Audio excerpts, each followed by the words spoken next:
IPP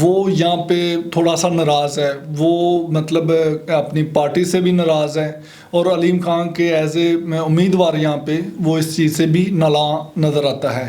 ناظرین، یہاں پہ 4 طرح کی آبادیاں ہیں اس حلقے میں۔ بیسیکلی یہ پسماندہ علاقہ ہے، یہاں پہ محنت کش مزدور طبقہ لوگ زیادہ ہیں، پڑھے لکھے لوگ ہیں لیکن ان کی ریشو اتنی زیادہ نہیں ہے۔ یہاں پہ 4 طرح کی آبادیاں ہیں، جس میں سبربز ہیں، یہاں پہ گاؤں ہیں، یہاں پہ ناظرین نئی آبادیاں بھی بنی ہیں، اور اس میں پرانا حلقہ بھی ہے۔ اگر ہم سبربز کی بات کریں تو یہاں پہ علیم خان صاحب آگے نظر آتے ہیں۔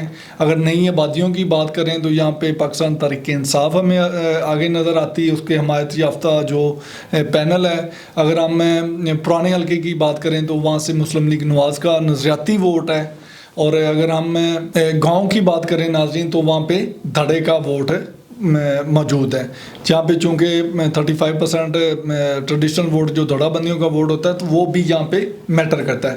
اگر ہم ان دونوں پینل کو تھوڑا سا ڈفرینشیٹ کر سکیں، اور آپ کو ایک جو ریپبلک پالیسی نے جو سروے کروایا اس کی جو کنسولیڈیٹڈ ایویلیویشن رپورٹ ہے وہ آپ بھی آپ سے شیئر کر دیں تو شاید آپ کو سمجھنے میں زیادہ آسانی ہوگی۔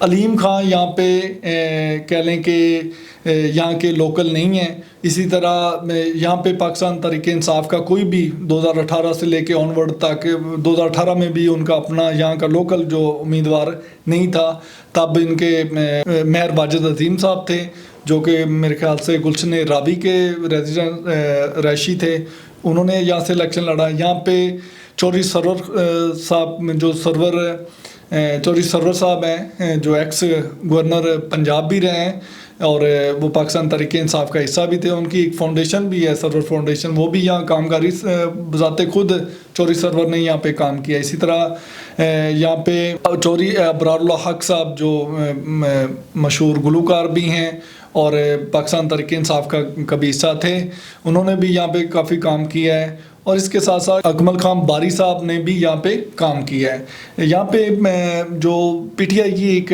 جس طرح کہتے ہیں آرگنائزیشن یا آرگنائزڈ ایک پارٹی کے طور پہ یہاں پہ اس حلقہ میں وہ اپنے آپ کو منوانے میں کامیاب نہیں ہوئی۔ ناظرین، اس طرح اگر ہم علیم خان صاحب کی بات کریں، ان کی اسٹرینتھ کی بات کریں اس حلقے میں، تو ان کی اسٹرینتھ علیم خان فاؤنڈیشن ہے۔ تو ناظرین، جہاں علیم خان صاحب الیکشن لڑنے جاتے ہیں اس سے پہلے ان کی جو علیم خان فاؤنڈیشن ہے وہ پہنچ جاتی ہے۔ علیم خان فاؤنڈیشن جو ہے وہ طبی سہولتوں کے حوالے سے، وہاں کے جو لوکل ایشوز ہیں، چونکہ وہاں پہ اس اسپیسیفک حلقے کی اگر بات کریں تو پسماندہ علاقہ ہے، لوگوں کو صحت کی سہولتیں جو ہیں وہ اتنی زیادہ میسر نہیں ہیں، اور بہت سارے معاملات ہیں روزمرہ کے، تو علیم خان کی فاؤنڈیشن ہے ان پہ کام کر رہی ہے۔ اسی طرح اگر ہم علی اعجاز بھٹو صاحب کی بات کریں جو پی ٹی آئی کے حمایت یافتہ امیدوار ہیں، تو ان کی اسٹرینتھ جو ہے نا اس وقت تک وہ پی ٹی آئی کے والنٹیئرز کی ٹیمیں ہیں جو کہ از خود کام کر رہے ہیں، جو سوشل میڈیا پہ کام کر رہے ہیں۔ اگر ان کو یونین کونسل کی سطح پہ لایا جائے اور منظم کیا جائے تو یہاں پہ مقابلہ جو ہے وہ دیکھنے کو مل سکتا ہے۔ پاپولر ووٹ میں بے شک پاکستان تحریک انصاف آگے ہے، لیکن یہاں پہ جو چونکہ یہ ایک حلقہ رہا ہے مسلم لیگ نواز کا، میں نے پہلے بھی بات کی کہ مسلم لیگ نواز کے جو نظریاتی کارکن ہیں، جو سپورٹر ہیں، وہ علیم خان کے ساتھ اتحاد کرنے پہ ناراض نظر آتے ہیں، اور ہو سکتا ہے وہ ایک سیٹ بیک جو ہے وہ علیم خان صاحب کو اس کا پڑے۔ ہاں، نیچے جو ان کا پینل ہے، سمیع اللہ خان صاحب ہیں، غزالی سلیم بٹ صاحب ہیں، تو وہ ان کا ایک مضبوط دڑا ہے اور وہ ان کی پوزیشن یہاں سے مستحکم ہے۔ ناظرین، یہ قومی اسمبلی کا جو یہ حلقہ ہے نا 117، یہاں پہ 16 سے 20 کی راؤنڈ بورڈ جو ہے نا وہ یونین کونسل اس میں مشتمل ہیں۔ اسی طرح اگر ہم بات کریں یہاں پہ برادریوں کی ناظرین، تو یہاں پہ ارائیں، اس کے ساتھ ساتھ یہاں پہ جاٹ، گجر، پٹھان، شیخ اور دیگر ملک اور دوسری برادریاں جو ہیں وہ یہاں پہ کافی زیادہ تعداد میں پائی جاتی ہیں۔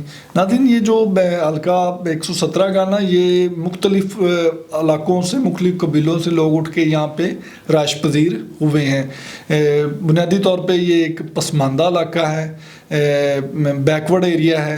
اس طرح اگر ناظرین ہم علی اعجاز بھٹو صاحب کی ویکنس کی بات کریں تو پارٹی آرگنائز نہیں ہے، والنٹیئرس کی ٹیموں کو اس طرح آرگنائز نہیں کیا گیا۔ پھر الیکشن کمپین جو ہے وہ اس حلقے میں چونکہ اس حلقے کا ایک عارضی طور پہ رہائشی ہوں تو میں دیکھ رہا ہوں کہ وہاں پہ ہر طرف جو دوسری سیاسی جماعتوں کی جو بینرز ہیں، پمفلٹ ہیں اور باقی جو ہیں ان کی ایک پرمار نظر آتی ہے، لیکن وہاں پہ پاکستان تحریک انصاف کا حمایت یافتہ کسی بھی امیدوار کی مجھے کوئی بھی بینر یا کوئی تصویر یا کوئی اس طرح کی چیز نظر نہیں آئی۔